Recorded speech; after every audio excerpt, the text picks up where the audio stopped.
Hi, this is Mark. Congratulations, you have found this amazingly awesome show. Chances are you're listening to it right now on whether it's iTunes or Stitcher Radio or some other mobile app that allows you to stream this amazingly awesome show to your ear holes. And I can't stress how awesomely amazing this show really is. But did you know that you can also catch the latest episode of this show on the Tangibound Network? That's right. Go check out tangiboundnetwork.com. You can look them up, and you can listen to it right there. It's even mobile friendly. What more could you ask for? Which means you can pull it up on your iPhone or your Android, even your Windows phone. Yeah, who has one of those? But still, point remains, you can do it. You can do it. Check it out, tangiboundnetwork.com. Listen to this show, the latest episode, every time.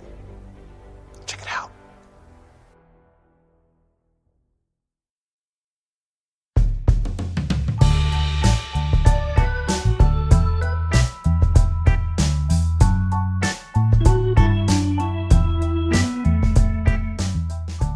Hello, everybody. This is the MLBeers podcast with your hosts, and I said host with a plural this time, Andrew Sherman and Philip Korn. Philip, how you doing today? I'm doing well. After my brief hiatus, I am back. Good. I'm glad because there was moments last week that I felt like I was a bumbling idiot trying to talk about baseball when I didn't have a rundown in front of me, but I did my best, and I mean, I succeeded, I guess. I mean, it's online and on iTunes, so it's there. It's there. It is physically there. So you were gone. You were on vacation. You went out to Colorado, I believe. Yep. I was out there and I had a good time. Met up with some friends from college, old roommates. We hung out. The weather was not as ideal as you want it to be for vacation, but it was all right. It was about 45, 50 degrees and raining the whole time we were there. That sounds horrible. Yeah, but that meant we just got to stay inside and drink more beers, so I didn't complain. Yeah, it's always questionable with certain temperatures. You said 45 to 50 degrees and raining the whole time, but here it was in the 90s almost every day. Now we're catching a break with the weather, and now getting into that fall weather. When I got back this week, the humidity here, I forgot how terrible it is. Everybody forgets how terrible Missouri can get with the humidity. Because I left for about a week and then came back and it was awful. It's almost unbearable. Yeah, especially compared to Colorado. Yeah, but you got to enjoy the Rockies, right? At least.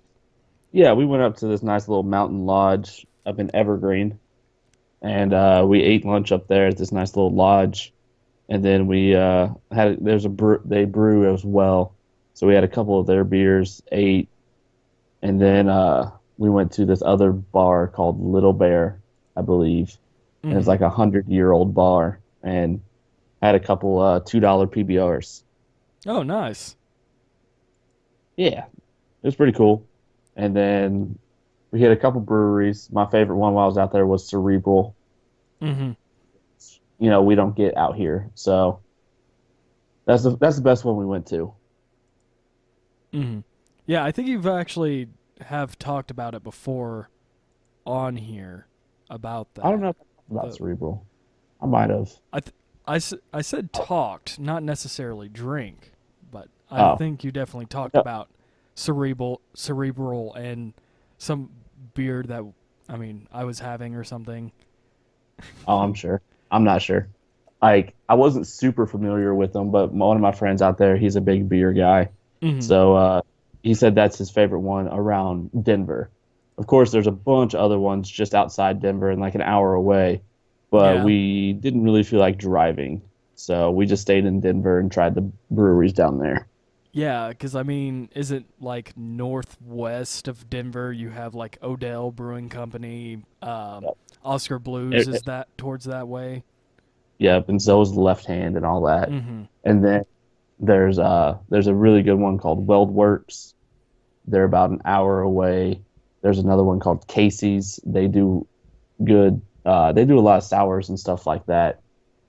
But those were all an hour, 2 hour drive, and we just weren't digging that. We just wanted to keep it easy and just stay in Denver and be able to Uber around and drink as much as we want.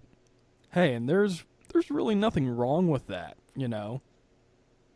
If you can get stuff done around Denver, the same stuff that you can go out there, there's nothing wrong with it at all. Nope. And like I said, and it actually ended up being cheaper on us too. So I'm not opposed to that. I think nobody's opposed with that. If you're gonna get something cheaper by being close, then that's a plus. Oh yeah, because Jess and I budgeted a certain amount of money for the trip, and we came back with about half our budget still intact. Oh, nice. Yeah. Nice. So we returned the rental car yesterday, and then we went by craft beer cellar because I brought back a bunch of IPAs, which she doesn't drink. So we went and she picked up a handful of beer, like stouts and stuff for herself. Nice. So, yeah. It's almost getting to that time of year with stouts, but of course it's almost stout season. Good old stout season, and Scotch ales, too. Yeah. Which. Yep. Oh man. All of them. They're creeping up. Yeah, like pumpkin ales, they've always creep up. Have you had a pumpkin ale yet? No, I have not. The funny thing about it is I bought some, I believe 2 weeks ago now, and I was at the counter at the local liquor store that I go to, Brown Derby, which is the thing here in Springfield, Missouri. If you've never been to Springfield and you need to get alcohol, Brown Derby is the place to go. Anyway, so I was at the counter, and the person was ringing up all my stuff, and she like pulls out the pumpkin beer, and I'm just like, yeah, I know, pumpkin beer, not that great.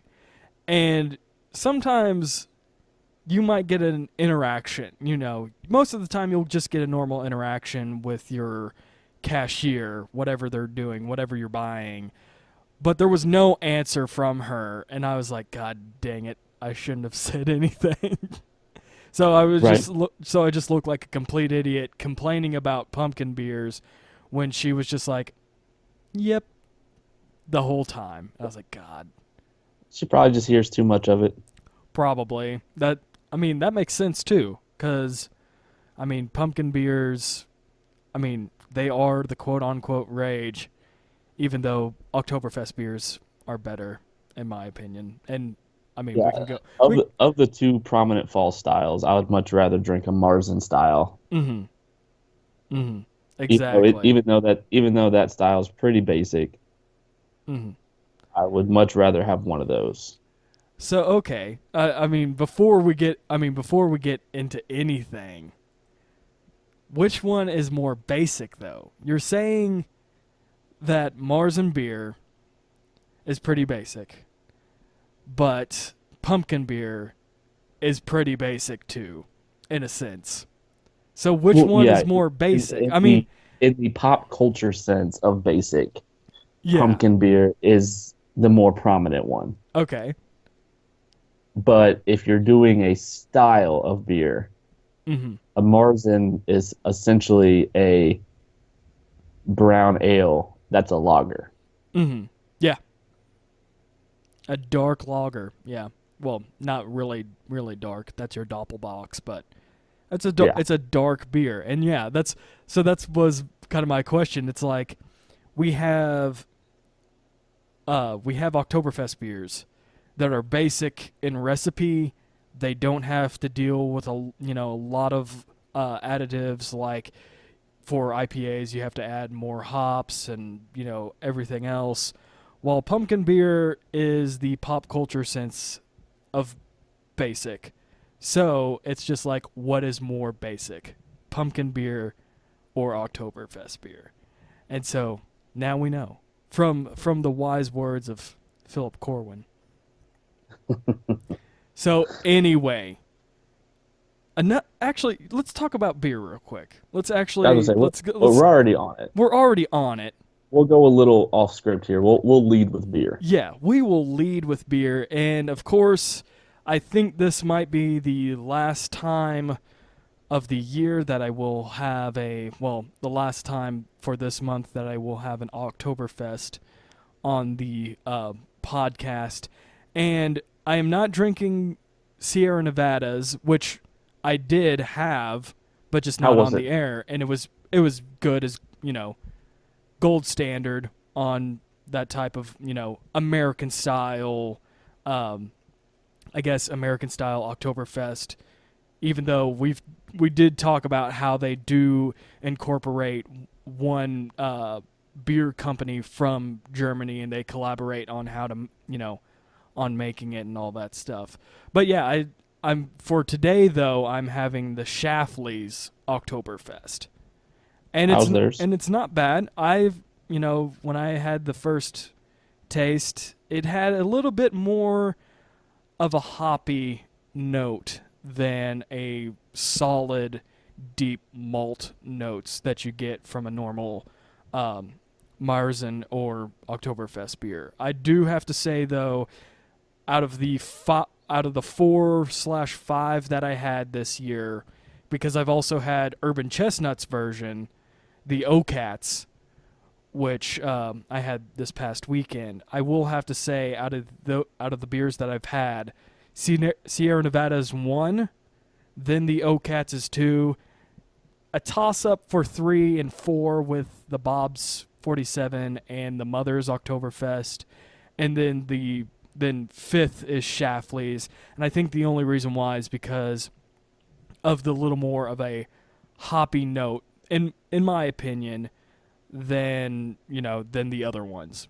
And the crazy thing about the top 2 is that they really had some really, really deep malty notes and taste than the Bob's 47 from Boulevard and Mother's Oktoberfest. And I will have to say, and also I guess it's kind of more of a scale too, on a spectrum, because the Bob's 47 and the Mother's Oktoberfest are pretty tamed compared to the Urban Chestnuts, Ocats, and Sierra Nevada's Oktoberfest beer. All right. I mean, I'm trying to be like you, Phil. I'm trying to expand and try to figure out, what really tastes to become a Cicero, which is the beer version of a winery's sommelier. So, we could just ask my cat, or my piece of shit cat that actually, yep, she just threw up because she ate a mouse. That's going to be on the podcast. Even though people will already hear about this editing note, this is going to be on the podcast. That's attractive. Hey, at least she got the mouse. You got to give her credit, and and that's where, got to give credit where credit's due, right? And we haven't talked about your beer yet. And I was about to segue into baseball where credit's due. But let's talk about your beer first, because you went, like you said, you went to Colorado, went to a bunch of Denver breweries, and you brought home some really tasting beers. And if you haven't been paying attention to our Twitter or Untapped accounts, it's been blowing up with Philip's,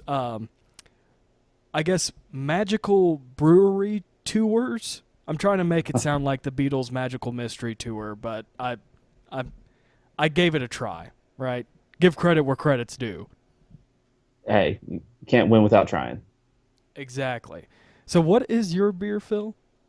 Well, actually, this one's not from Denver. It's from Florida, but it's something we don't get here. It's the Cigar City Jala. I said Jolly Ollie for some odd reason, but I just don't have time to find the phonetics. No, it's a sport. It's some sort of sport that they play. Oh, And wait. It might be Highlight then. oh yeah, Highlight. Because I was just like, all that right. makes way more sense. Because I was just like, all right, I know it's Cigar City. I know they're from Florida. I thought they were just trying to, just have this Arabian name. So I was just like, Jolly Ollie or Jolly Highlight. Ali. Yeah, but I was just like, then you said it was because of the sport because I've never looked up the description for the name. And I was like, oh, what a dumbass. It's Highlight. Yep. And, this is the first time I've had it. And apparently they get this out in Colorado, which is nice because we don't get it here in Missouri. What? And yeah, just keep on going. it comes in at 7.5%. It's a 70 IBU. And essentially, what's really nice about it is like right up front, you get like the citrus bitterness. Mm-hmm. And then you get like that malty kind of caramel finish as well. Mm-hmm. But it really promenades with the tropical fruit notes. Mm-hmm. So it's good. Like I said, it's year round, so it's a good IPA just to drink all the time. And I still don't understand how they can deliver to Colorado but not Missouri. Whatever. I don't know. Whatever. I don't know. At least if they don't get it in Arkansas, I'll be okay with it because it's just like you could just go, a couple miles over the border to give me this beer. But yeah, I've been seeing that everywhere, and I was wondering if that was a really good IPA, and now like I said, it kind of has that southern like tropical fruit mm-hmm. kind of hops in it. Mm-hmm. And it's not very strong on the malty, so it's going to be bitter. It's going to kind of dry your mouth out a little bit, mm-hmm. but you really get a nice caramel hint from those malts. So it all blends really well together. Nice. And, from talking about beer, it's, like we said, it's fall. It's cooling down from our weather talk from, Colorado into here into Springfield, Missouri.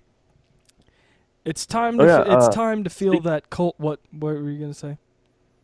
Before we get a little too far, how'd that weather go with your tree falling down? Oh yes, it was pretty interesting. I didn't get to see it because I was at somewhere else. And what Phil is talking about this weekend, this past Sunday, a small scale microburst, and I got this from the meteorologist from my work.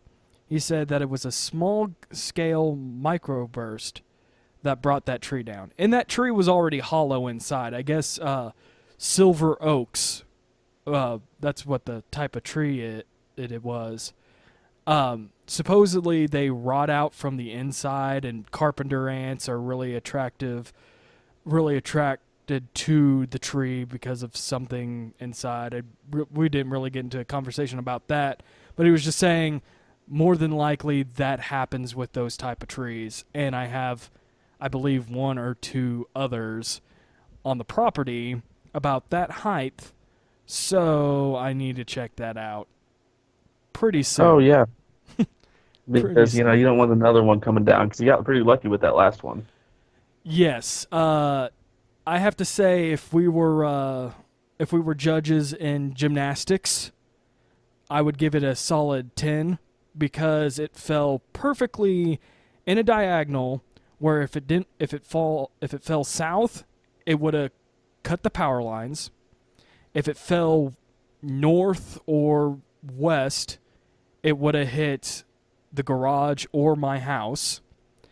And if it fell east. And if it fell west, it would have got into a couple more trees that are in this fenced-in area, and it would have just been hell because it's just waiting to come down, and all this weight is just ready to come down. So it actually fell perfectly in the southwest quadrant of the property, and I'm happy about it.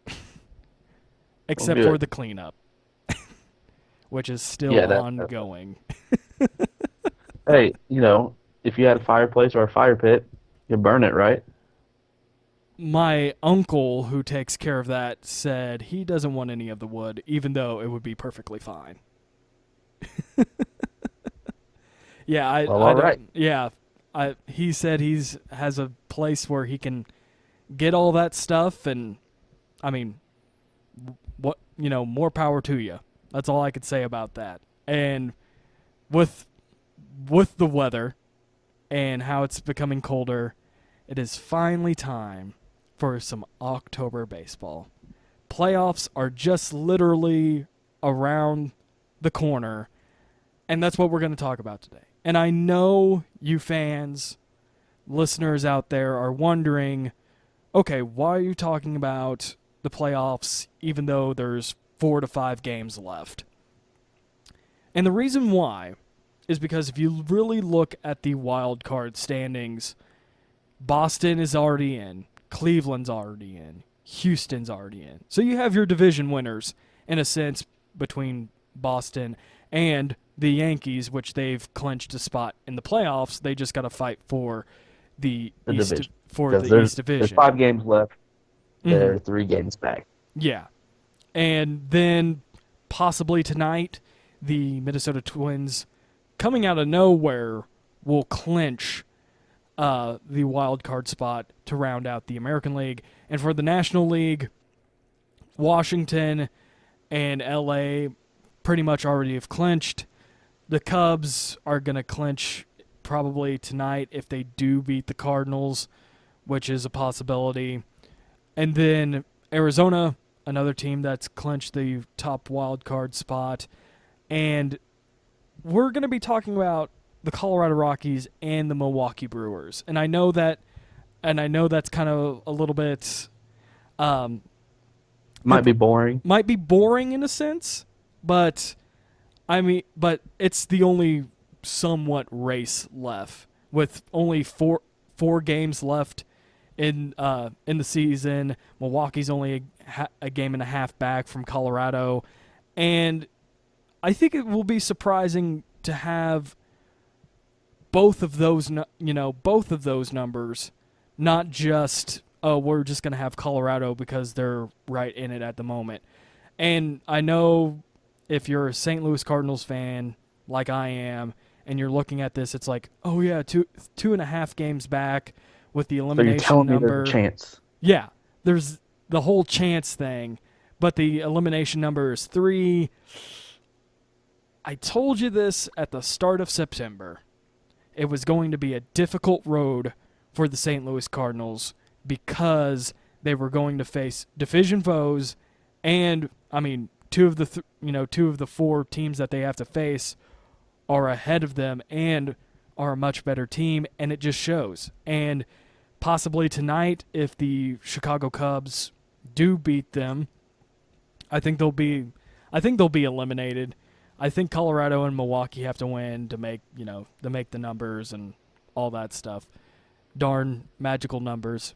So difficult to pinpoint what it means, Oh, yeah. But, at the end of the day, though, I do think the Rockies are going to make it in. You really think the Rockies are going to make it in? I do. Because if you look at their schedule, their last 5 games, if it will pull up for me,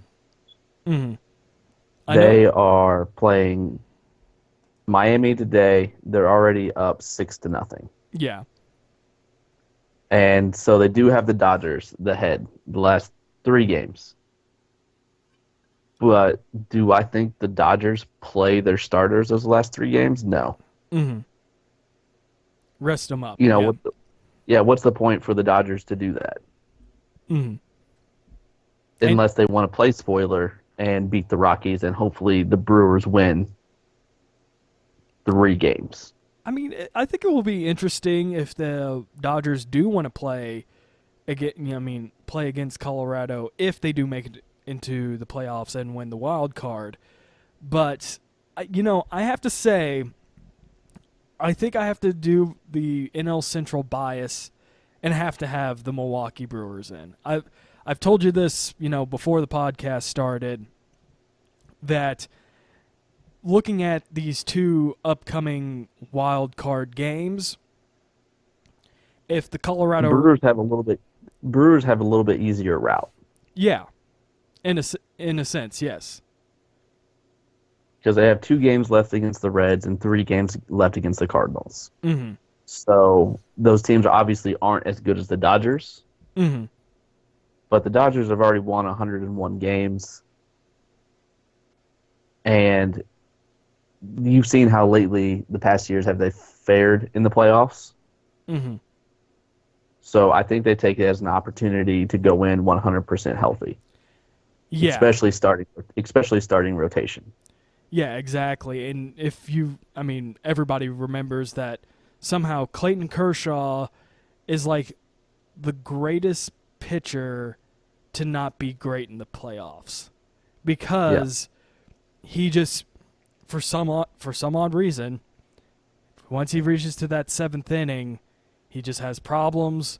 I mean, hell, I believe, it was twice in the 2013 National League Championship Series that the Cardinals, when they faced Kershaw, Matt Adams was the guy that really brought him in, homered him in, and beat them, even though they were the Dodgers were the second best team that year, because St. Louis, I believe, had the record, I think, in all of baseball. I believe they had like 102.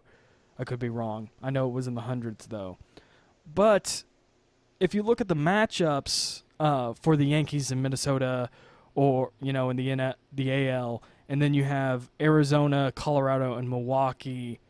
We were talking about this before the podcast, that I think the more interesting game to watch would be Arizona-Milwaukee than the Twins-Yankees game, unless Colorado wins out and they do get that second wild card spot. Then it might be Yankees-Minnesota, because actually, if we're going for us here, just talking about us, we didn't have them in the playoff picture. I believe we both had them at 4th in the division this year. So that's where it's just like, we're really surprised that this is happening. And then with Arizona and Colorado, I believe I had Arizona in 4th. You had Arizona in 3rd. And for me, Colorado was 3rd, and you had them at 4th, which would be interesting. But then Milwaukee, I believe I had them last in the division, and I can't remember what you had. I believe they were 4th.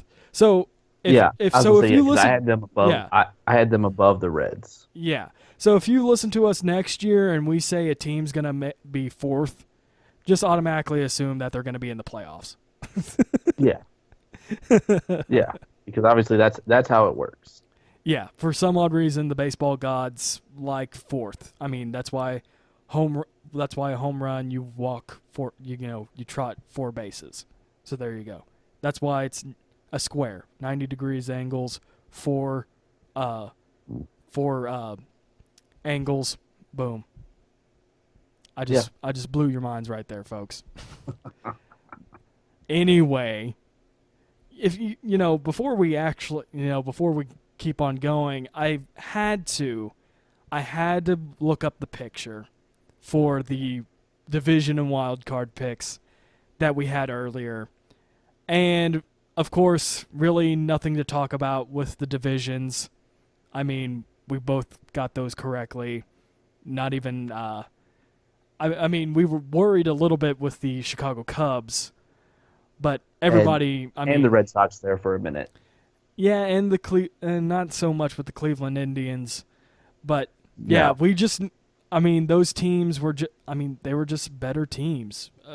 If you looked at everything, starting of the season compared with the other teams, they looked better. And of course, if you look at it now, you can definitely tell that they're better than the wild card parts that we had. I mean, I do say that we had a bold prediction with the Cardinals making the second wild card.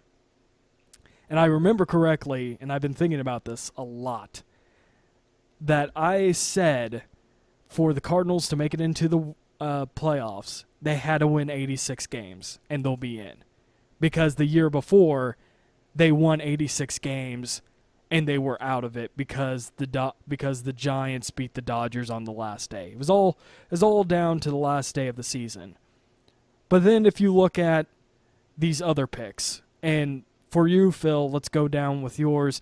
You had the Blue Jays, and you had the Royals in the American League, and then you had the Giants as the other National League team with the Cardinals. I had the Baltimore Orioles and the Seattle Mariners on the American League side, and the Mets on the National League side with the Cardinals. And if you really look at these, really look at those teams, top to bottom, they did well, but nothing bombastic as, well, for me, I thought was going to happen.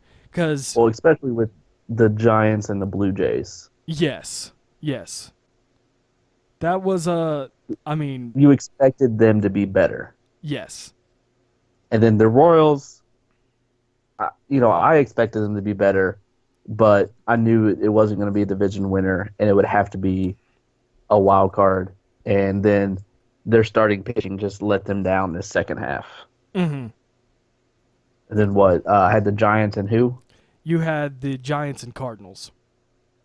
Okay, well, the Cardinals could still make it. Yeah. I'll just keep it with that. But no, they ran into the same problems. The Cardinals, had bad offense of stretches with good pitching, and then they had good offensive stretches with bad pitching. Yeah. Neither came together at the right time. Yeah.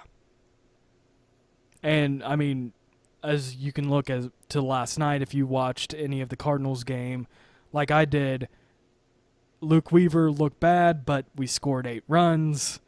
And then, 2 days ago, Luke Weaver looked bad. We didn't even score any runs. We gave up a crap ton. I believe the game ended in 10-2. Last night, though, it was kind of the opposite. We had some offensive explosion and some iffy pitching, like you said. And that's just been the Cardinals all year. And if you look at these other teams, too, like the Orioles, the Mariners, and the Mets, they had, a solid team talent-wise, but injuries plagued them. And if you look at the Mets, Matt Harvey, Noah Syndergaard, Jacob deGrom, they were all injured. If you look at Seattle, Felix Hernandez, Ishikawa was in. Those two guys were injured. They're number 1 and number 2 in the rotation gone. Mets the top 3, and the Orioles they had injuries, but it wasn't But the pitchers they're talented, but they're not, I guess, fearsome, I should say, like Felix Hernandez or Noah Syndergaard. And if you look at the Giants, I think the Giants just, are just an older team now. They've won 3 titles in the last 7 years. It's going to happen sooner or later where the downfall was going to happen. Yeah. And so I didn't expect as a hardest drop-off with the Giants, though. Mm-hmm. Yeah, because if I remember correctly from the first episode, too, when we were talking about the predictions, I believe that I said that it was going to be a 3-man race, Mets, Cardinals, Giants. And looking at it now, it's just like only one of them are competing for the second wild card spot. And I'm just like, oh, man. I just jinxed those 2 franchises. There you go. It's all your fault. Yay! But then again, what can you say about the division teams? If I jinx those other teams, I should have jinxed the other teams. Would you say? But yeah. Mm-hmm. And that's But, maybe not. Maybe not. Mm-hmm. But I mean I don't know. That's the game of baseball, though. You never know what's going to happen. And like you've already brought up, the divisions this year were already pretty much set. Mm-hmm. It was going to be a good wild card race, and that's what we got.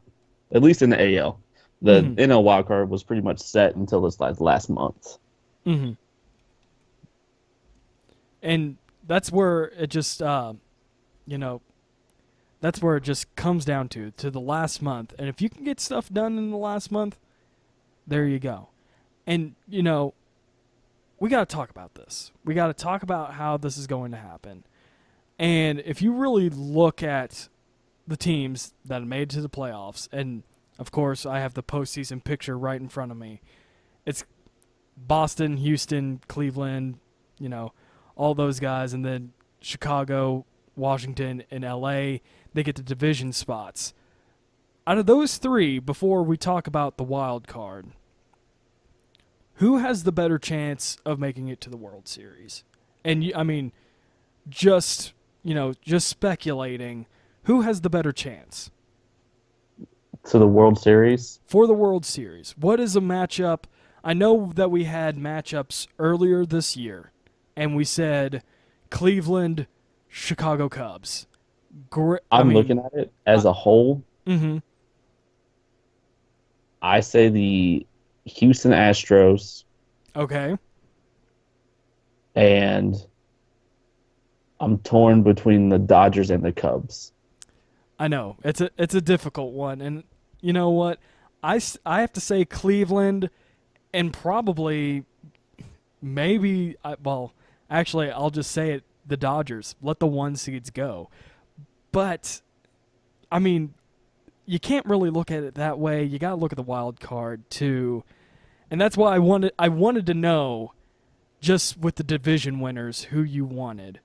Because the wild card, as you can tell from 2014, I think they're most of the World Series winners since the wild card was implemented have been wild card winners. And if there was really the team that I think from the wild card that could do it, I would say the Diamondbacks over the Yankees. And I have to agree with you on that, Phil. They've just really impressed me this year. If you look at their numbers throughout the whole season, they're hitting a 259, 338, 483 slash line with a 107 WRC plus.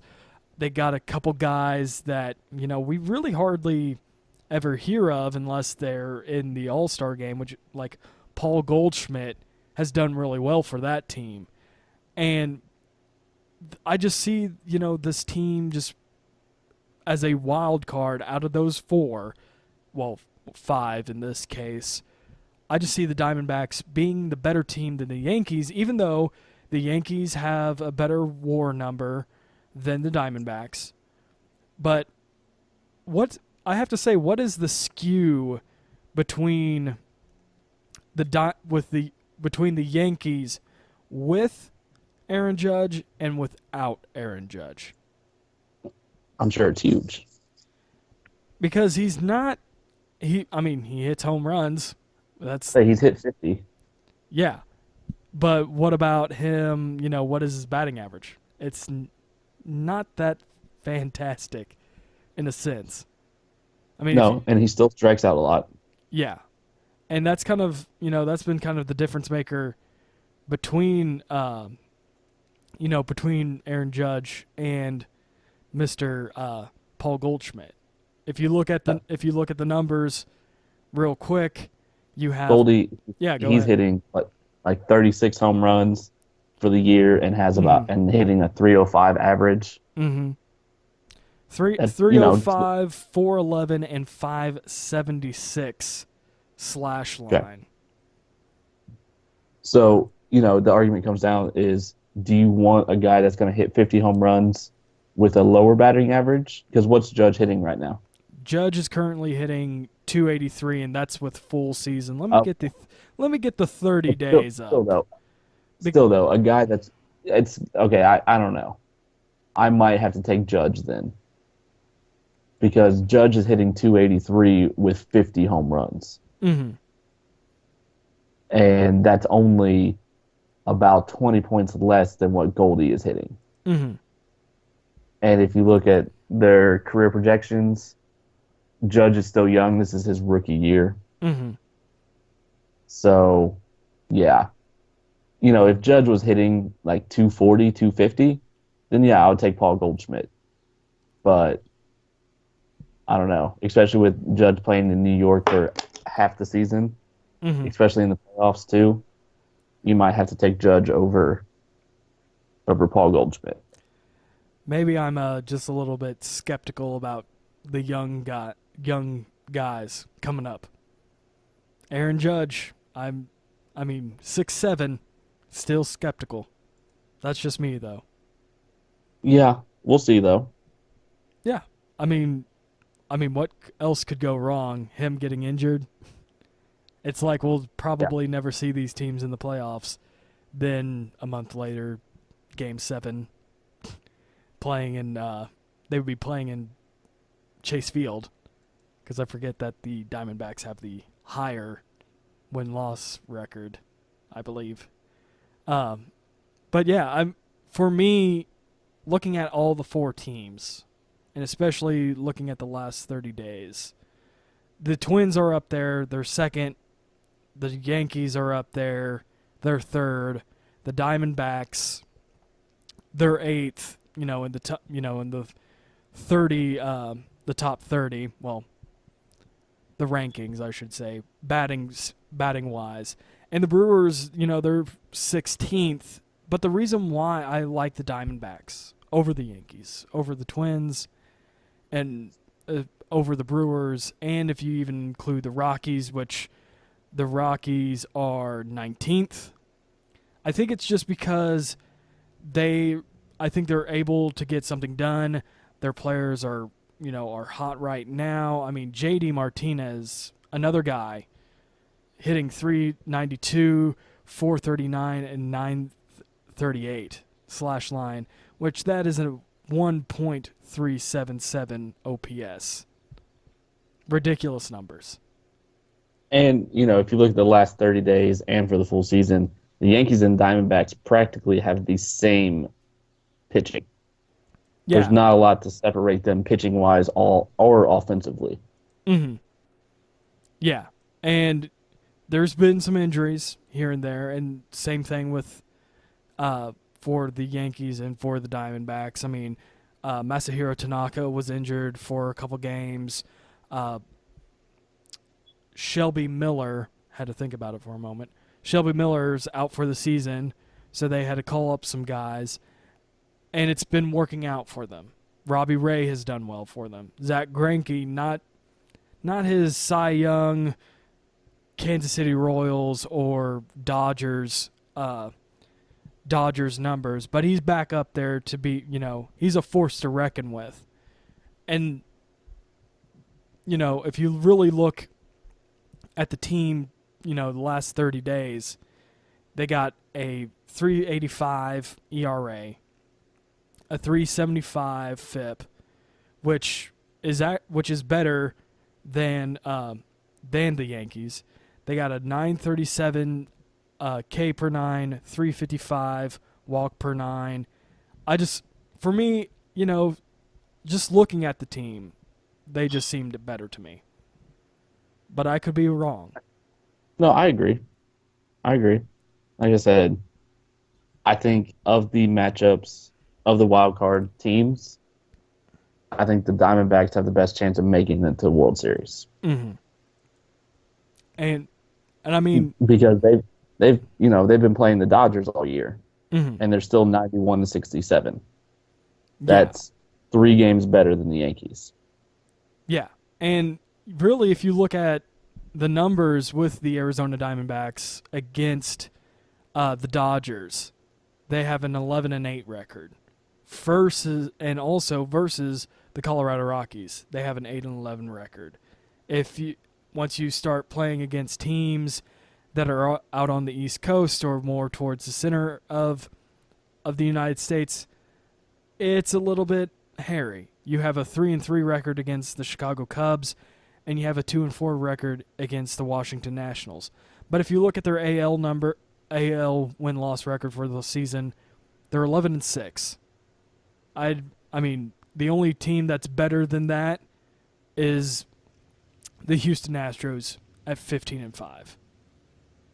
So there's a possibility that these teams can do real well. Especially the Arizona Diamondbacks. They have the capability of taking down those teams or actually putting up a fight against the teams in the National League.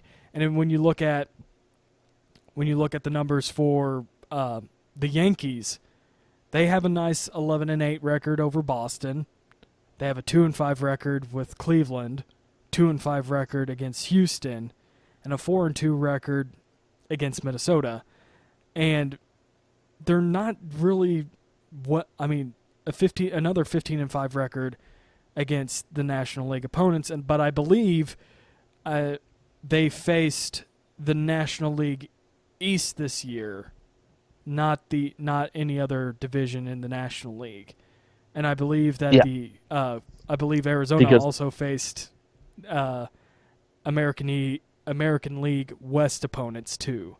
So that's where the Diamondbacks played the Central this year. So yeah, because they're wrapping up their season in KC. Okay. Yeah, So, I knew that they were wrapping up in KC, but I couldn't remember if they have to face, But it just shows that each year each subdivision plays one other subdivision. Mm-hmm. They don't play two. So next year the Centrals are playing each other, and then the year after that the American League Central plays the East, and then it rotates back to the West. Mm-hmm. Yeah, I mean, but still, no matter what, Yankees do have the better numbers against the NL, but the Yankees had to face, like I said, the NL East, which, if you look at those teams, consisted of the Mets, Braves, the Marlins, mm-hmm. and the Phillies. Not really tough opponents. No. Compared to the Arizona Diamondbacks. So I guess we would have to see how they did against the Nationals to get an idea of how they play against high caliber teams mm-hmm. of the NL. Yeah, exactly. And, we can't forget about, the two teams that are, actually fighting for the last wild card spot in the National League. With, the Colorado Rockies and the Milwaukee Brewers. And, we've kind of already said that the Brewers the last 30 and the Rockies haven't done much since in a way that are, really big numbers. WAR score is always going to give you a low number. The Brewers have a 2.3, the Rockies have a 2.2. But what sets these guys apart is that if you look at their batting averages, the Rockies have a 273, Brewers have a 259. Rockies, I'm just going to go down the order, on base percentage, 346 to 338. Slugging, 444 and 430. And even though the Rockies have a lower, weighted runs created plus at 91 against the Brewers 98, they have a BABIP of 328 to 317. And so that's where, to me, I think that's the reason why the Rockies are a better team, even though I feel like the Brewers are going to make it. I mean, it's up in the air. Facts are right in front of me. Look at those two teams pitching for the year. Each of them has just above an 8K per 9. about 3-4 walks a game. Their left on base is 74.9 for the Brewers, 72.5 for the Rockies. Mm-hmm. Their ERA, the Brewers are coming in at 3.99, and the Rockies are coming in at 4.49. And their FIP, 4.24, 4.33, and their WAR scores are exactly the same, 17.7. Mm-hmm. Yeah, and, looking at through the last month, the Brewers do have a significant, slightly better numbers. 3.59, 3.53 ERA and FIP, with the Rockies 3.95 and 3.67 ERA and FIP. And I think what's going to be the difference maker, though, is, we didn't really talk about injuries. I mean, we talked about injuries with the Yankees and with the Diamondbacks, but those guys are coming back. But the Brewers lost Jimmy Nelson last week, and he's out for the season. He's been kind of the top. He's been the top guy for that team all year in pitching. And now that since they don't have him for the critical wild card game. While the Rockies have John Gray, which he's done well for the year, which he could be really the man to, really the guy, the dark horse out of all the pitching in the playoffs to really rise in the occasion. But of course, he's got to get into the playoffs first. And yes. So that's why it's kind of different. And you brought up how their strikeouts per 9, their walks per 9. I mean, even to the last 30 days, they're pretty much identical. So yeah, so it's going to boil down to what their offense can do to back up their pitching. Mm-hmm. Exactly, and that's kind of going to be the telltale sign for the Brewers and the Rockies if they get past a wild card game. Mm-hmm. Is if their starting pitcher can, or even just their bullpen pitching, can just maintain a game, and their offense can step up and score 4 to 6 runs. Mm-hmm. Yeah. And, I mean, to me, that's always the difference maker. And I think that's why we kind of, to the last team really to talk about, for the wild card, the Minnesota Twins, why we kind of count them out in a sense, because they haven't really done well the last 30 days. Pitching-wise, they're 19th. They've had a 4.5 ERA with a 4.8 FIP. Their strikeout rate's a 7.64. Their walk rate's a 2.8, which is really good. Don't get me wrong. I mean, the Rockies, they have, theirs is a 3.7. The Brewers just above with a 285. But the reason why also we don't really, for me at least, don't really see this team doing well is because, again, injuries. And I think injuries is, a big thing. Miguel Sano, he's been out for almost the entire month, actually. And they don't even know if he's going to be ready for the playoffs or not. And if you look at the Twins pitching as well, for the season, they are ranked through Fangraphs at 24th. Mm-hmm. And, they're coming in with a 4.64 ERA, 4.73 FIP, 9.5 WAR. Their strikeout per 9 is 7.29, and their home run per 9 is a 1.41. Mm-hmm. Their BABIP is a 297. Mm-hmm. So when you get to the playoffs, pitching becomes more the forefront. Yeah, and especially the past few years, it has been especially in that one game playoff. Mm-hmm. You got to have lockdown starting pitching and a lockdown bullpen, and that's something the Twins have struggled with. Mm-hmm. And I agree. I mean, there was the moment where the Twins had Jaime Garcia, and then they traded him to the Yankees, or the other way around. And so it was just like they've had And a like lot of stuff going on. and if you look at their team, their three starting pitchers that have the most innings pitched this year are Kyle Gibson, Irvin Santana, Mm-hmm. and Jose Barrios. Mm-hmm. Each three of those guys have 140 innings plus pitched. Mm-hmm. Barrios has a 3.93 ERA. Santana has a 3.36 and a 5.02. Mm-hmm. But that's just for the full season. So let's take a look at the last 30 days. 30 days, Barrios has been the Pets pitcher with a 3.55. Irvin Santana has a 3.89. Kyle Gibson does have a 2.81 for the last 30 days, but his season ERA is a 5.08. Mm-hmm.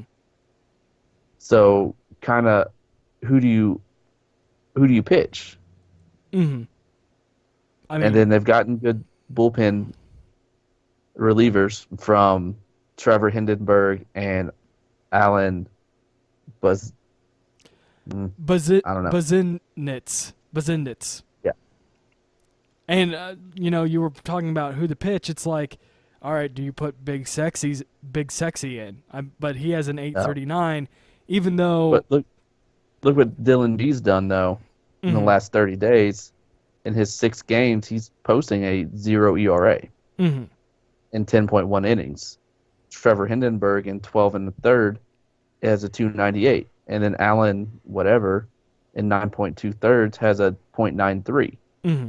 Same thing with Taylor Rogers in his 6.23 innings is Mhm. posting a 0 ERA. So if the Twins are going to do it, these guys are going to have to keep pitching the way they are, and they're starting pitching whoever they start in that 1-game wild card, which I bet they go with Irvin Santana. Mm-hmm. And I mean, it might be rightfully so. It might be Jose Barrios, Which if I was the Twins, I would look at it as you want to win that wild card game and have your best pitcher start game 1 of the AL championship game Mm-hmm. or division. The division, yeah. Yeah. So why not go with Barrios and then start Irvin Santana game 1? Okay. I mean, that. Because Barrios would get a couple extra days off before that series started. Mm-hmm. So he would be ready by game 3. Mm-hmm. Yeah, and So then have Kyle Gibson game as your 2. You could go with game 2. You go with Alberto Mejia or Okay. Kyle Gibson. Okay. Because I don't think they start Cologne because in his 30 days and 24 and a 2/3 inning has an 8.39 ERA. Yeah. Or if you wanted to do by starter by committee, Mm-hmm. Dylan G can start a game Mm-hmm. and get you 3-4 innings, Mm-hmm. and then you can just work your way down the list. But you run the risk of burning your bullpen too early in the series. Mm-hmm. So I don't know. I think that's where the Twins run into their problems. Yeah, and most of I mean, it seems like they do have enough, but it just doesn't seem enough. Like you said, they got Barrios, Santana, and Gibson, guys that are pitching well. Those are going to be their the 3 guys, but is it going to be enough? And I know that having starting, the other 2 starting pitchers, which is mostly Cologne and Mejia and G, which which have been registered, have started games, will be your long relievers if need be, and that might be a good thing for them. But then again, I think it will not be enough comparing it to the Yankees bullpen, to Houston's bullpen, to Cleveland, and oh man, I just had a brain fart, and the Boston Red Sox. And that's why I just don't see them, really capitalizing, even in this one game playoff for the wild card. I just don't see that happening. And, we have we have the Diamondbacks for the National League. We have the Yankees for the wild card. And, just saying. And now you got to compare everything. Are the Yankees better than Cleveland? Are the Astros better than the Red Sox? Yada, yada, yada, yada, yada, going down the National League side. And really, if you look at it just through how they've played this season, you have the Yankees. They've, like I said earlier, they went 8-11 against Boston, 2-5 against Cleveland, which will be their opponent right out of the gate if they do beat the Minnesota Twins. And if they've and if Cleveland, they keep on running with even after that 22-game winning streak, which I still believe that it's the longest winning streak in all of baseball and not the New York Giants of 1916. I believe that I don't think the Yankees will have enough, even though it will be a 5-game set, and though they will both have home field advantage. They will play at home at least once, and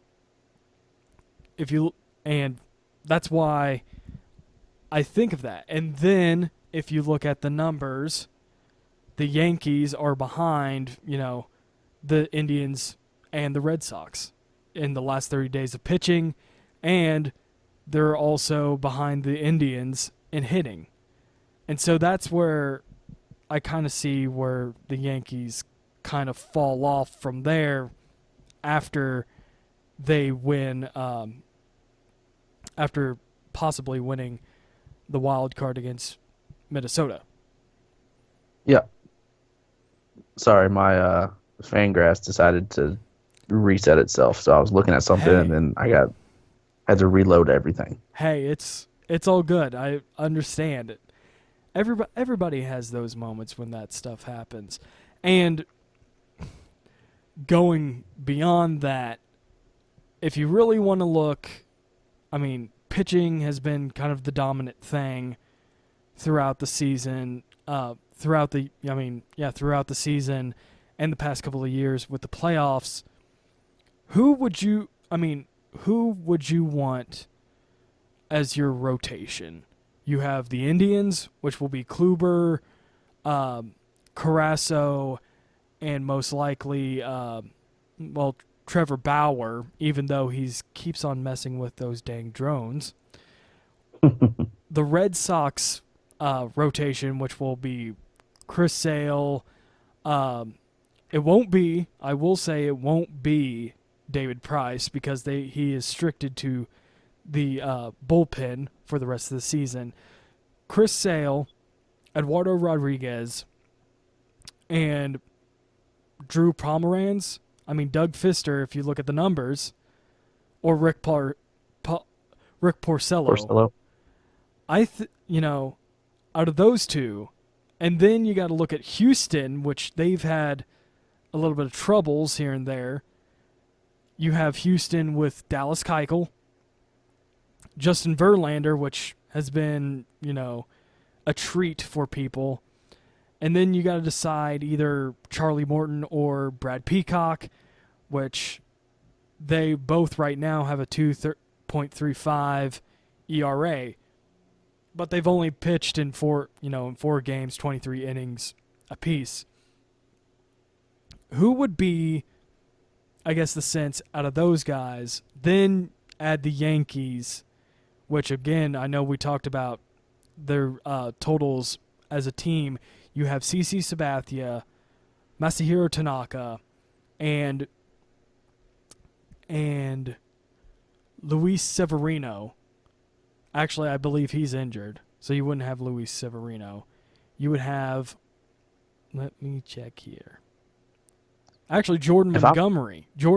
Oh, yeah, Sonny Gray. Why didn't I not think of Sonny Gray? I don't know why I didn't think of Sonny Gray. And actually, I believe CC Sabathia is injured. No, he isn't. But yeah, Sonny Gray, CC Sabathia, and Masahiro Tanaka. And Luis Severino, if he's not injured or is injured. No, he's injured.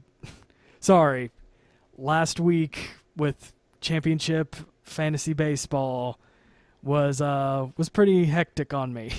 But if I'm looking at it, yeah, just out of those, out of the American League side. We'll talk about the National League at the moment. I know we've said who's who and all that, but I would go with the Houston Astros rotation. Okay. Because, the last 30 days, you got Verlander pitching a 64.64 ERA, Charlie Morton a 2.35, Dallas Keuchel 3.86, Brad Peacock 2.35. Okay. And they've all pitched 20-plus innings, 4 to 6 starts. I would just go with that type of rotation. And it's not a bad rotation at all.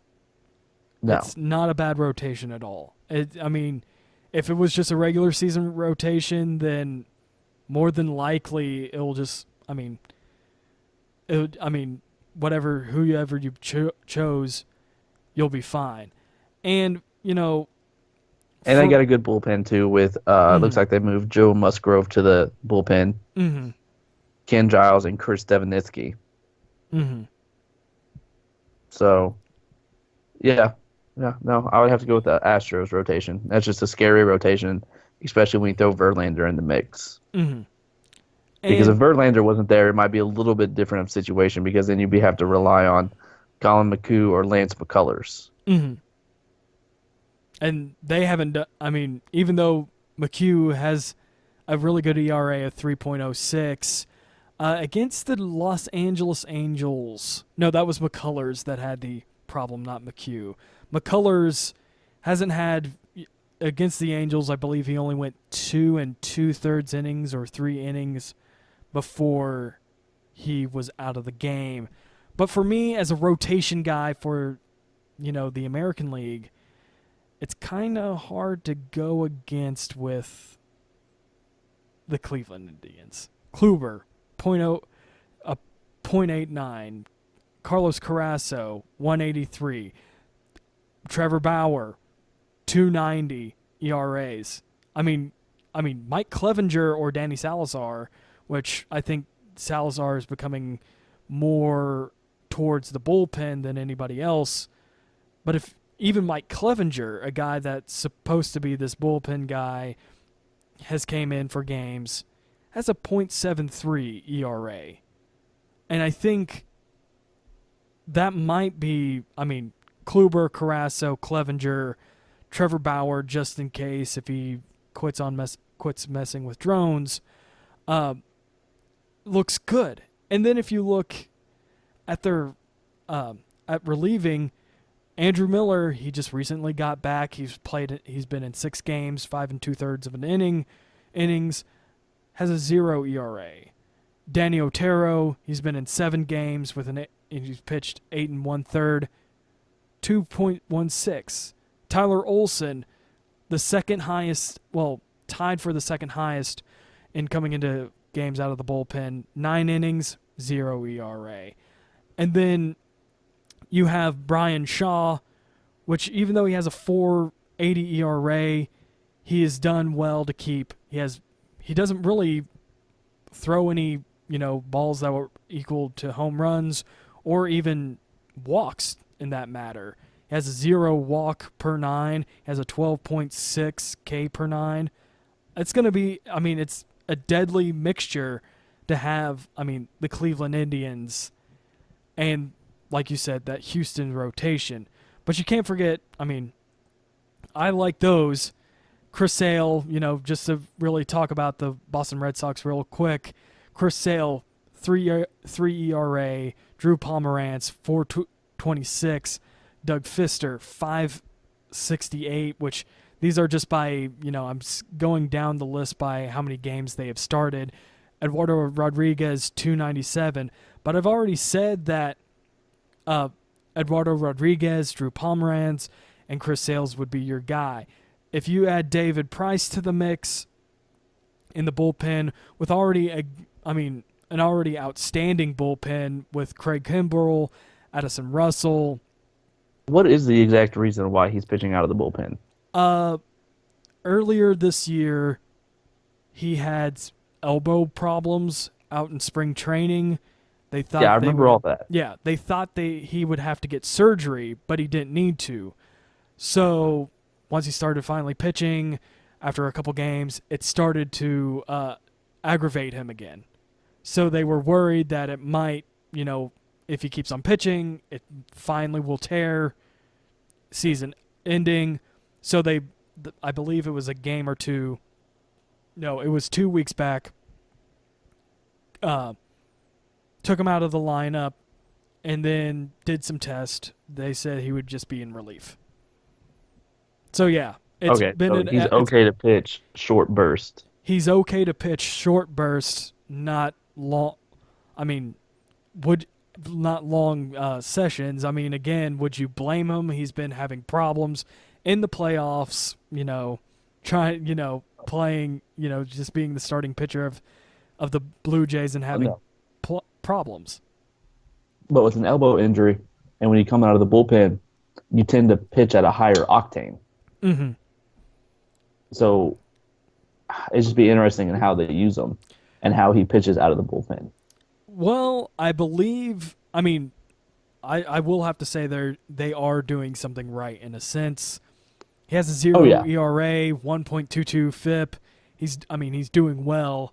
How many innings out of the bullpen, though? 4.2. Well, 4 2/3 innings. And how many games? Out of 2 at the moment. And he's credited for a win. So he can go 2 or 3 innings. Yeah. He's kind of your, I guess, Andrew Miller in a sense. Yeah. But Miller's more of a bullpen guy. Price is more of a starting pitcher. Yeah. But when you got a guy like that in your bullpen, and let's say you got really good starting pitching out of Rodriguez or Drew Pomeranz, but you hit that 4th or 5th inning, and you need someone to stretch it out to the 8th. Mm-hmm. Yeah, I'm hearing what you're saying, and it's a good, valid argument with that, and I think that's where having that might be the difference maker than any other, than the Cleveland Indians, or the Astros, or the Yankees, in fact, and yeah, because that's where I see it is that you could use David Price in multiple roles. Mm-hmm. Let's say, because he pitches what, right-handed? I believe so. Okay. So let's say he comes in at the 7th inning. He could get you through 7 and 8. And if it's a tie ball game and you might go to extra innings, that means you have more of your relief core of your 7th and 8th inning guys compared to using them to keep it tied. Mm-hmm. Which comes in handy when it comes to playoffs. Yeah. Exactly, or if you don't use him in a tie ball game and it hits the 10th inning, he could stretch it out to get you to the 13th or 14th without burning up any extra short inning guys. Mm. And that's the difference maker. Again, there's a lot of variables when you look at this stuff, and and if they know that's what you're going to get out of David Price, then hopefully he just stays 100% and can roll with that role. Mm-hmm. Yeah, exactly. And, flipping it over onto the other side of the playoffs with the National League, it's kind of the same thing. Who do you look at? Who do you think is the best pitching-wise? And, we're going to talk about more about batting in a moment. But if you look at the pitching, you have to look at the Nationals. You have Scherzer, Strasburg. You might go Tanner Roark because he's better at the moment, even though he's kind of the 5th guy, or Gio Gonzalez, which really, kind of the same numbers in a sense with Tanner Roark, but it might be Roark with the Chicago Cubs, Jose Quintana, Kyle Hendricks, and then probably John Lester, even though the last 30 days, Lackey has been the best. Or even, Even though yeah, John Lester, or was it Lackey, hates Nacho Man. probably Lester. I watched a little bit of the game last night. Did not see the nacho. I saw the Okay. stuff later on, but Yeah. but again, I'm kind of disgraced with that fan getting a selfie with Addison Russell because it's a Cardinal fan getting a selfie with. I can admit, I chose the Chicago Cubs to win the World Series last year. They were a really good team, but that does not mean I'm going to get a selfie with Chris Bryant, with Joe Madden, and the Commissioner's Trophy. So what I'm just saying is I chose the Cubs, but that doesn't mean I got to get a selfie with the guy. And getting back on topic, those are, Jose Quintana, Kyle Hendricks, John Lackey, those have been your three better halves, But what about... But then... Yeah, go ahead. I was saying, you go out west and you look at the Dodgers. Yeah. You go Kershaw, Darvish, Alex Wood, right? Alex Wood, I believe, is out for the rest of the season. Okay. So, Kershaw, Darvish, Brandon McCarthy, Rich Hill. Mm-hmm. That's a scary four-man rotation. Mm-hmm. And then, you add in their bullpen with Kenley Jansen. Mm-hmm.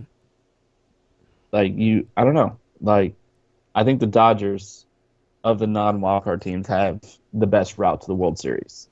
Oh, I will have to say, sorry to interrupt, I do agree with everything that you say. Alex Wood is not injured. I thought I saw something that he was injured.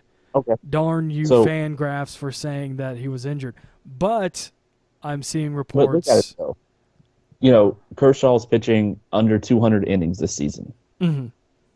Alex Wood has only thrown 152.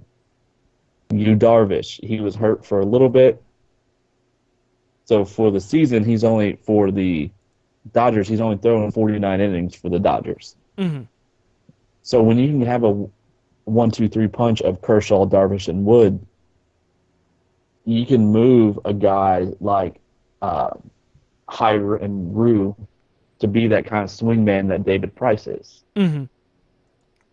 If, one of those four guys are pitching bad. Same thing with Rich Hill. Mm-hmm. And if you have to play 3 or 4 games in a row, Rich Hill can be that fourth starter for you. Mm-hmm. So... Yeah, I don't know why I said it. Yeah, go ahead. Yeah, I just feel like the Dodgers are going to be in the World Series. Yeah, and for some odd reason, I don't know why I said Alex Wood was injured. I saw something remotely saying that through a iPhone notification. I believe it was Bleacher Report. Most of the reports, though, are saying that his position in the playoffs is undecided still. Even though, like you said, he's been doing really, really well. And, what can you do? Alex Wood, I think, would be a guy that's kind of, the top 4 guys that I have on here that have started games look like a really, really good team with Darvish, Kershaw, Hill, and Wood. Hyun-Jin Ryu, like you said, would be that Andrew Miller type of guy. So would Kenta Maeda, maybe more as in a quieter role. And then, like you said, Jensen and Segrani, Brandon McCarthy. Yeah, and Brandon McCarthy are going to be guys that Brandon Merrill. I'm sorry, Brandon Merrill. Still, those guys are going to be, down to the wire. It's a good starting pitching and rotation. But, of course, we can't forget about the Diamondbacks. I brought this up earlier. Zach Greinke, Robbie Ray, Taijuan Walker, Patrick Corbin has done well. Not as the last 30, but he's been part of it. And then Zach Godley has been another guy. And if you really had to look at it, I think it would be Greinke, Ray, Taijuan Walker, and maybe your fourth guy. I have to say, for me at least, looking at the numbers, godly. But if I had to go by just, pure, I guess pure numbers from fantasy baseball, it'd be Patrick Corbin because he's been on my team. And Yeah. well, But yeah, go ahead.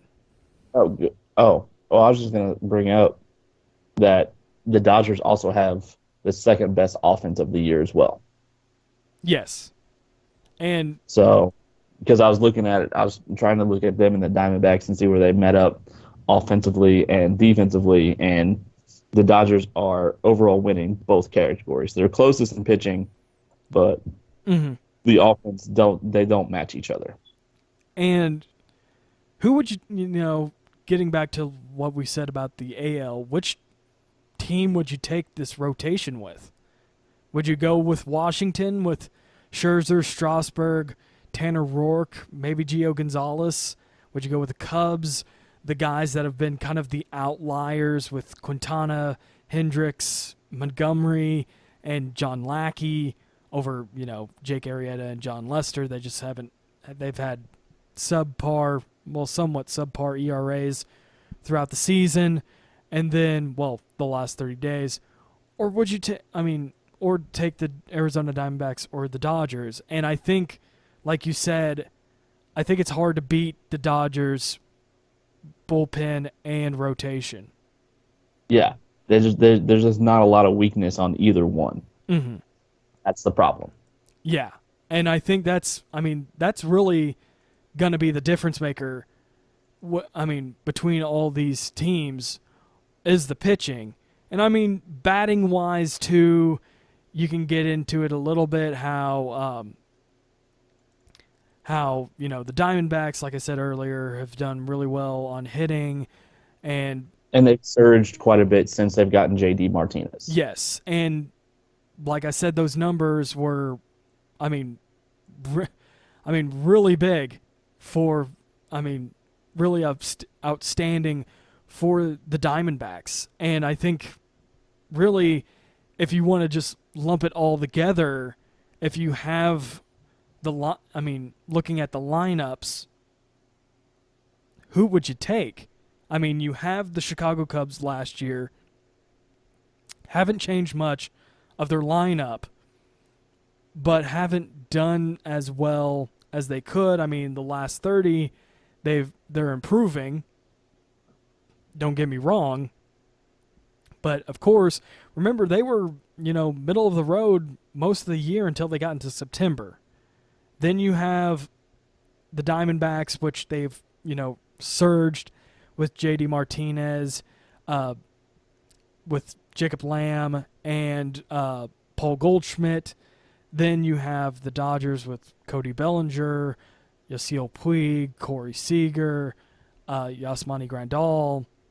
Or with Washington, they finally get Bryce Harper back.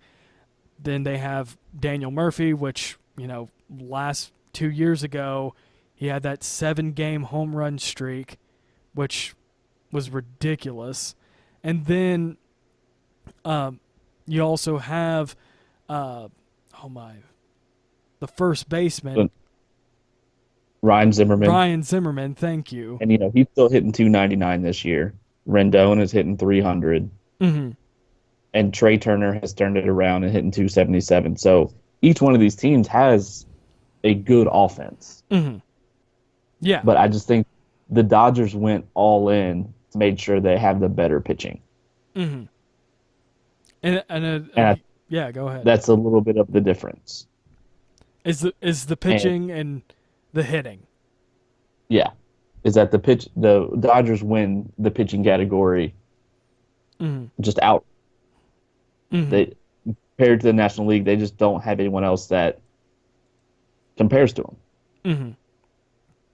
And then, really, also, if you try to look at it on the American League side, it's been, again, the Indians were meddling at the middle of the season, and then they just exploded the second half with Edwin Encarnacion, Jose Ramirez, Francisco Lindor, My mind is drawing blanks Before today. before he got hurt, Bradley Zimmer was doing Oh well, the yeah, rookie center fielder, another guy that was doing well for them. but he's hurt. Hmm. And then Jason Kipnis has been They still don't have a good hitting catcher. Hmm. Yan Gomes still struggled. Roberto Perez still struggles. Michael Brantley, Yeah, is he hurt? he's been struggling and hurt at the same time. Yeah. I know that sounds a little bit conceited, but it is the truth. But they've gotten good production out of Austin Jackson. Hmm. He's hitting 317 for the year, which is kind of a surprise for him. Hmm. It's a little bit above his norm. And Lonnie Chisenhall is also hitting well. Mhm. And then they went out and got Jay Bruce. Yes, and I think that's another guy that really set the tone. That's kind of the difference maker for Michael Brantley. Mhm. And again, set the tone for the 22-game winning streak, is because he's done Yep. so well. And just real quick, from the last 30 with him, even though he's struggles, I mean, put him on the struggle bus, 208, 275, and 361 with a 64 runs created plus. He's actually, played in games. 21 games, 80 plate appearances, while I don't even think Michael Brantley has been injured, like I've said, but he hasn't even registered for the last 30 You got to games. look at what Yandy Diaz has done as well, Mm-hmm. which in his 22 games this month, he's hitting 303, 410, 333 with a 341 WOBA and a 110 WRC plus. Mm-hmm. So, he's a utility guy, second, third, and corner outfield. Mm-hmm. So without Brantley, and if Jay Bruce continues to struggle, they got a guy. Mm-hmm. So Mm-hmm. I think that, we've already talked about it. I think the Indians end up back in the World Series. Yeah, and I think that we've kind of already, figured that out in a sense, because Aaron Judge can only do so much for the Yankees, even though they do have guys like Gary Sanchez, which he's done well, the past 30. Jacoby Ellsbury has done well for the past 30. And, Chase Headley, even though he doesn't have a number over 300, he's at 289. He's, I don't think they'll produce enough for him like what Aaron Judge has done for this team. And then when you look at and then if you look at the Yankees a little further, you got Aaron Judge, Gary Sanchez, and Jacoby Ellsbury the last 30 days just hitting very well. Mhm. But then everyone else, not so much. Yeah. And that's kind of, that's also kind of the difference maker. I mean, Brett Gardner, 286, not bad, but then you get to Didi Gregorius with a 238, Starlin Castro with a 263, then you have Todd Frazier, 225, Greg Bird, 214, yada, yada, yada, yada, yada, yada. This numbers are just going to be, pretty much the same all the way down. And then, the other team on the team on the West Coast, well, middle of America, but in the Western Division, the Houston Astros, and they're kind of in the same boat. Even though Jose Altuve isn't a hitter like Judge where he's hitting bombs and stuff, but he's constantly getting hits, he can only do so much, even though Josh Reddick, 361, Marwin Gonzalez, 313, Alex Bregman, 281, Yuaski Gurrell, 338, can only do so much at that time. And so, but if you also look at Brian McCann at 255, I mean, there's just a lot of guys that are either doing really well or doing poorly. That's what I'm trying to say. Yeah. And that's pretty much where it's at, though. Mm-hmm. And, you know, it's a little bit different, I should say, for the Boston Red Sox, though. Because you have Andrew Benintendi, the guy with the most plate appearances, has a 282. You have Rafael Devers, which he has 102. He's hitting 289. Then you have Christian Vasquez, a guy that, I mean, I believe he's the catcher, hitting 333 at the moment, but only 69 plate appearances. But let's get this right. Devers has 102 plate appearances, 298. Christian Vasquez, 69 plate appearances, 333. There are 3 other guys between them, all with the batting average of 198, 167, and 208. And those guys are Mitch Moreland with 93 plate appearances, Jackie Bradley Jr. with 85, and Hanley Ramirez at 208. And that's going to be the killer for them. And I mean, there's guys above Devers with almost the same numbers. Mookie Betts, 115 plate appearances, 265. Xander Bogaerts, 102 plate appearances, 223.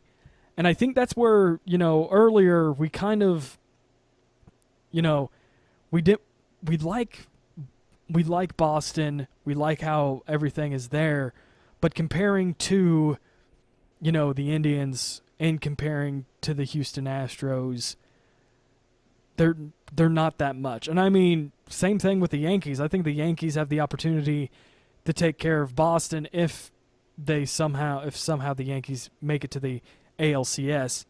But that's the reason why we didn't really, we like Boston, we like their their talent there. Well, I like their talent there, but they're not doing enough in the last 30 days to convince me they're World Series champions. No, not what the Indians are been able to do this much just to solidify their spot at the top of the AL Central. Mm-hmm. And that's where it's the Indians took it a step above, and the Red Sox haven't been able to do that yet. Mm-hmm. Yeah, they haven't found their stride. I think once they somewhat clinched playoff berth, they've been somewhat downhill. Yeah, and the difference with the Indians is that they just haven't taken their foot off the pedal. Yeah, and I think, and I mean, that's a good thing. If you're playing hot in September, might as well bring it to October, right? Yes, like you gotta, especially going into the playoffs. Like look what kind of equate it to what the Royals did in 2014. Is what they had to do to get to the playoffs, and they just kept that steamroller going. Mm-hmm. Yeah, and of course, I agree with that, and it makes sense. I mean, 2011, same thing with the Cardinals. They got hot in September. They barely make it into the playoffs. They won the World Series over a Texas team that I mean, hitting wise, they might have been better here and there, but sometimes if you're on a roll, you have a better chance than waiting a day or weeks in order to play baseball, in a sense. But anyway, I have to ask, Phil. I know I asked you earlier who you liked out of all these teams. But now I have to ask, who do you think is going to be your World Series and your winner? I have to ask. I think it's going to be. It's so easy to go with the Dodgers and the Indians. Mm-hmm. That's the easy way. That's the easy pick. So I'm going to go with that. Okay. But I think the Indians win. Okay. But they win in 6. Win in 6. I will have to write that down real quick on this little notepad. But if I'm going to do it fun and have a hot take, it would be fun. I say the Red Sox and the Nationals for my fun pick. Hey, are you taking that out of the old awsherman.net podcast? Because I always did that. Oh, did you? Yeah, I always do a serious pick and a fun pick, but my fun pick Oh. would always be the Cardinals winning the World Series. Oh, yeah. No, my fun pick would be the Red Sox and the Nationals in a World Series, and the Nationals win in 7. So, Boss in 6, right?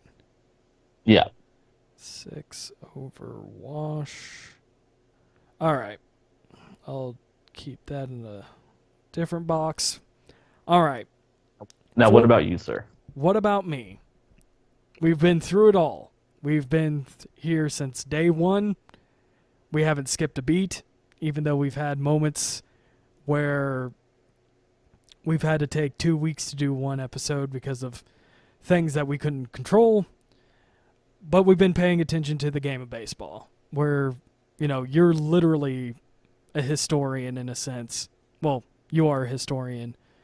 And I've just been captivated by the game of baseball since I was young and really learning what the hell goes on.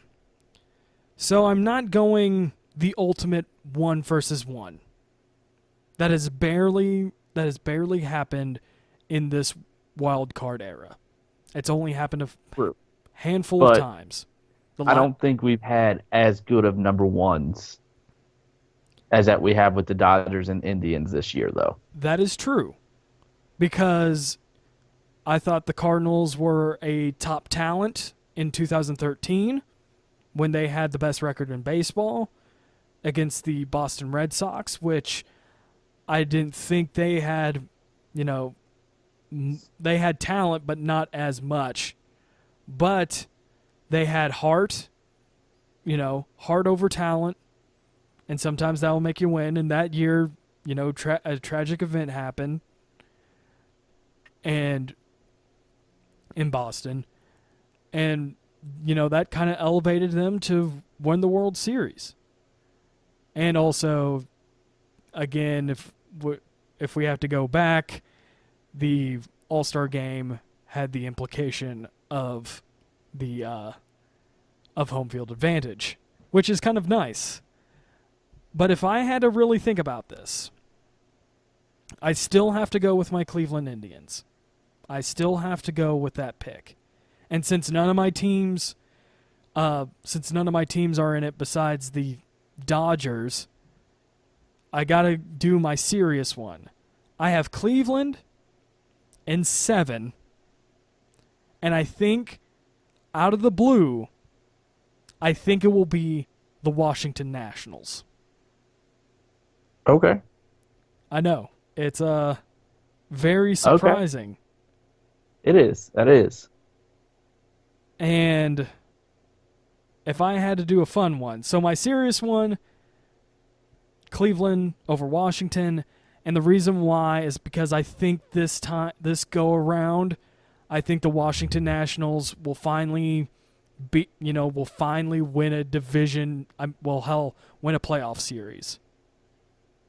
And which would be 2. Okay. So, for the fun one, because why the hell not? Let's have the Minnesota Twins, which they are my Out of the Park Baseball online league team, which they are 2.5 games back from the division at the moment, and in mid-September, have them in the World Series against the Colorado Rockies. And I have to say, for some odd reason, if I'm correct, let me look at this real quick. If everything goes correctly, I think we would have one of the most, I guess you would say, one of the most scoring opportunities in all of baseball, because we would have first of all, we'd be playing hopefully 4 games in Colorado if we're basing off the records right now. 85 for the Rockies, 83 for the Twins. And then, and also highest scoring because you have the high altitudes, not necessarily with Minnesota, but definitely with Denver. I think we're going to see a lot of scoring, a lot of high fly action, and I will have to say, in 7 games, the Colorado Rockies will win their first ever World Series title over the Minnesota Twins. Okay. I know you're in surprise. You're in shock. Yeah. But no, that would be really fun though. I have I think it's because, again, no Missouri teams in it. Why the hell have fun with it? Have 2 wild card teams. I actually do not believe in the wild card era that 2 wild card teams have made it into the World Series. I do not believe that has happened. I don't think so either. So I think that's the reason why I think it would be fun. And I mean, you can also go with historical matchups too if you want. I mean, I could have been like Yankees Diamondbacks. Let's go all the way back to 2001. But I think the fun part would just be taking the 5th seed teams, the runts of each league, and somehow they make a run into the World Series. And I just think Colorado, again, I think Colorado has kind of a better chance to win it than the Minnesota Twins. And I know we didn't talk much about the Rockies or the Rockies on pitching, but they would have John Gray, Senzatella, German Marquez, which they would be their front run guys. And then and then they would have a decent bullpen with Greg Holland and Tyler Chatwood in there. But if you look at the hitting, and the way Holland has pitched, even though this last, I think, month or so since August, he's kind of cooled down a bit from where he was the first half or so of the season. Mm-hmm. Yeah, I think he's gonna bring it for the playoffs. I think he kind of missed that with the Royals in 15. Yeah, and yeah. I think it's so, but because I've seen Greg Holland go 2 innings at least. Mm-hmm. So if the Rockies really needed him to 2, I bet Greg Holland would have no problem going 8 and 9 back to back. Yeah, I don't think there will be a problem either.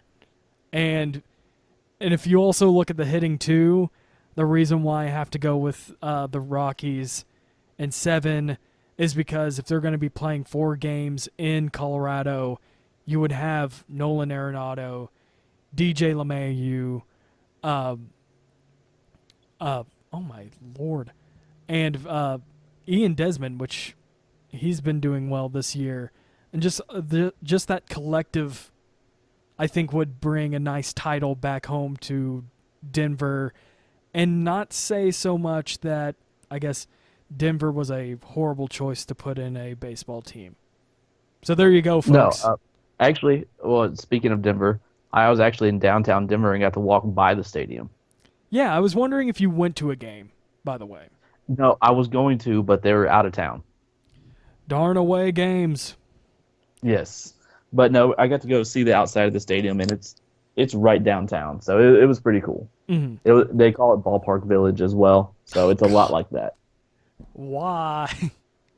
Ballpark Village. I guess I need to coin another term so it wouldn't be Ballpark Village anymore.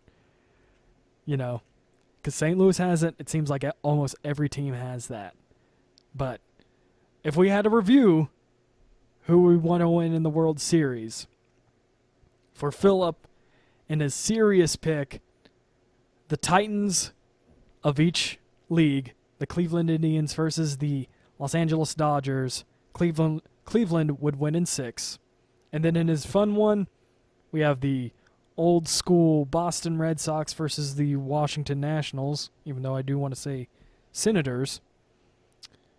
Boston would win in 6. On my side, I didn't believe in much of the Titans, but I believed in one specific really good team versus another team that will surprise me and everyone else. Cleveland Indians versus the Washington Nationals. Cleveland in 7. And just for the hell of it, bring in the low-seeded teams, play them 7 games, and see what happens, even though I have the Colorado Rockies winning over the Minnesota Twins in 7 games. So, that is it. That is it for this podcast. So if you're listening to us on our website, we also are on iTunes, SoundCloud, and TuneIn. If you did or did not hear the podcast before the podcast, we are part of the Tangent Bound Network. And Phil, you know about that more than I do. I just know that there's I know that the Tangent Bound Network has a lot of genres with their podcasts, and I know that one of your favorite podcasts is in there. Yeah, no, they cast a very wide net. So just go to their website, check their channels, and see what they have to offer. There's a lot of different things you can learn from them. Mm-hmm. And if you want to contact us, the MLBeers podcast, we have an email at majorleaguebeers@gmail.com. Our Twitter, Facebook, Instagram is MLBeers podcast. Our website is now, it's not MLBeers.wordpress.com. It is officially, we are officially the MLBeers.com. I didn't put in podcast, which would have been okay, but I like the normal MLBeers.com. We also have an Untapped, which we talked extensively during this podcast, which is, I'm pretty sure, MLBeers podcast, unless it's something different. And then, no, I'll talk about it probably 2 weeks from now. But it's something that something that Phil and I like to do on our off time, and it's something that I've been talking about trying to get together for a while. But next week or 2 weeks from now, I think we'll have a little talk about something that's really fun. And if you want to join in, you can, of course, you can contact to us about it when we tell you all. But if you also want to contact us individually, my Twitter account is at RealAWS13. And Phil, what is yours? At Philco816. And Phil, it's been a pleasure to have you back on this podcast. Yes. So it doesn't sound like I am a bumbling buffoon. That week hiatus made me feel bad. It's not that bad. I like to have conversations with you and the fans about it. I just knew we couldn't go another week without putting something out, but I was incredibly too busy to participate. Hey, by the time I get busy, we'll probably be in the off season. So I think we can get through this. We got this. Yes. So again, that's all. That will do it for us here on the MLBeers podcast. So our motto, our creed, our saying, win or lose, there is always booze.